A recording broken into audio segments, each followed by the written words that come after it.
Fala pessoal, tudo bem? Hoje eu queria gravar um vídeo sobre um texto que, salvo engano, o próprio Warren Buffett escreveu, que eu recomendo que todo mundo que gosta de investimentos leia, que se chama The Super Investors of Graham and Doddsville. Eu acho que só tem em inglês, nunca vi em português, mas vale a pena pegar o PDF, procurar o PDF e, se não conseguir ler em inglês, tentar botar para traduzir em qualquer lugar, em, sei lá, inteligência artificial, Google Tradutor, porque é um texto excelente, realmente muito bom e realmente me deu uma mudada de perspectiva sobre investimentos em ações, principalmente e tal. Então vamos lá. Imagina a seguinte cena: você está numa sala grande, cheia de investidores conhecidos, analistas, gestores, todo mundo falando de mercado, tentando prever o futuro, discutindo notícias, gráficos, relatórios. E no meio desse burburinho surge uma pequena pergunta, surge uma pergunta que desmonta boa parte dessa lógica. Será que investir bem é pura sorte ou existe um método consistente por trás dos resultados fora da curva? É exatamente esse ponto que The Super Investors of Graham and Doddsville, do Warren Buffett, coloca na mesa. A história começa voltando lá atrás, quando Benjamin Graham e o David Dodd desenvolveram os princípios do velho investing. A ideia é simples de falar, mas difícil de praticar, como várias coisas na vida. Comprar ativos que valem mais do que seu preço, analisando fundamentos, margem de segurança, balanços, fluxos de caixa e ignorando o barulho emocional do mercado. Enquanto muita gente se atrai por previsões ou modismos, Graham e Dodd propuseram algo quase zen: olhar para o que realmente importa e não para o que todo mundo está olhando. Aí entra o ponto central do texto do Buffett. Ele mostra um grupo de alunos e colegas que seguiram essa filosofia ao longo de décadas, pessoas independentes entre si, mas que aplicaram os mesmos princípios e tiveram resultados amplamente superiores ao mercado. E não foi por um ano ou dois, foi repetidamente atravessando ciclos econômicos, crises, momentos bons, momentos ruins, e Buffett provoca: como explicar que todos esses gestores, sem se coordenarem, conseguiram resultados tão parecidos? A probabilidade disso ser por acaso é baixíssima. Ele faz uma analogia engraçada. Imagina milhões de pessoas jogando uma moeda para cima. Depois de várias rodadas, algumas poucas terão acertado cara 10 vezes seguidas. Aí aparecem manchetes chamando essas pessoas de gênios da moeda, de especialistas, etc. Mas na verdade foi só sorte estatística, pura sorte. O ponto do Buffett é que os superinvestidores de Graham e Doddsville não eram esses sortudos da moeda. Eles estavam mais para jogadores profissionais que entendem o jogo, treinam técnica e tomam decisões racionais. Não é sorte repetida, é método aplicado. Buffett também destaca algo essencial: cada superinvestidor tinha sua própria personalidade e estilo. Um focava em empresas pequenas, outro em empresas grandes, um procurava ativos extremamente descontados, outro buscava companhias com vantagens competitivas fortes, mas, no fim, todos tinham o mesmo pano de fundo: comprar barato, com margem de segurança e esperar pacientemente pelo valor se revelar, né, que o preço vá em direção ao chamado valor intrínseco da empresa, né, que vai ser dividido nas ações e vai em direção ao valor intrínseco da ação. Nada de tentar prever juros, inflações, eleições ou manchetes. Nada de pânico coletivo. É quase uma filosofia de vida. É quase não, é uma filosofia de vida. E esse ponto da paciência é crucial. O mercado é movido por emoções. A galera entra em euforia, depois entra em pânico, e nesse vai e vem nasce a volatilidade. Os superinvestidores fazem justamente o contrário. Enquanto muitos amplificam o barulho, eles silenciam e vão para o básico. Olham balanços, estudam setores, conversam com equipes, fazem contas e mantêm uma disciplina quase inabalável. Isso não significa ser lento, significa ser deliberado e intencional.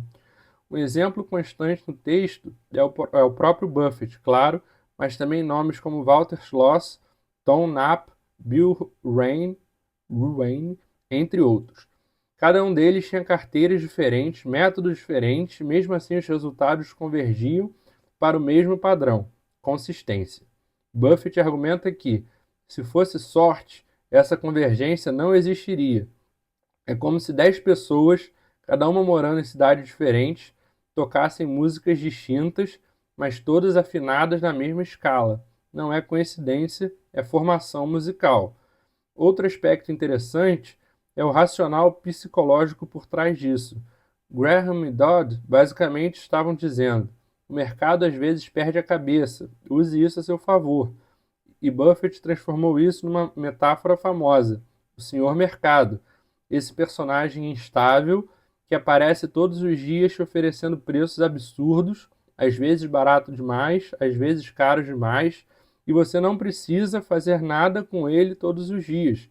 Você só precisa agir quando faz sentido. Essa lógica simples derruba uma das maiores ilusões da bolsa, a de que você precisa estar fazendo algo o tempo todo. Na verdade, tem diversos estudos que mostram que os anos mais rentáveis de diversos investidores foram os anos que eles fizeram menos movimentações nos seus portfólios. Então, isso só comprova que muitas vezes não, mas só comprova que ficar parado dá mais dinheiro, sabe? Ficar parado lendo, estudando e buscando novas empresas, novas oportunidades, sem comprar nem vender nada, dá mais dinheiro do que ficar vendendo, comprando coisa todo dia, toda semana, todo mês.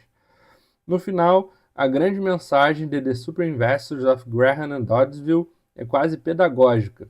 Existe, sim, uma forma racional e comprovada de investir. Não é infalível, não garante riqueza rápida, não é glamourosa, mas funciona quando aplicada com disciplina. A filosofia de Graham e Dodd virou um mapa de navegação para quem quer investir sem depender de previsões, intuições ou manias do mercado. E Buffett mostra que, ao seguir esse mapa, gerações de gestores tiveram resultados sólidos e reproduzíveis. Se tem algo que atravessa todo esse texto do Buffett, é a ideia de independência intelectual.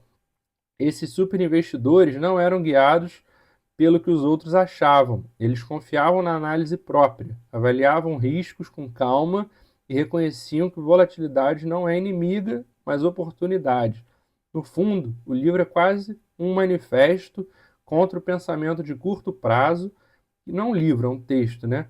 Contra o pensamento de curto prazo e um convite para enxergar o mercado como um lugar onde paciência, disciplina e racionalidade são vantagens competitivas gigantescas. E também evitar o efeito manada a todo custo, não fazer uma coisa só porque todo mundo está fazendo, em todos os sentidos da vida, investimentos, vida pessoal, relacionamento, absolutamente tudo.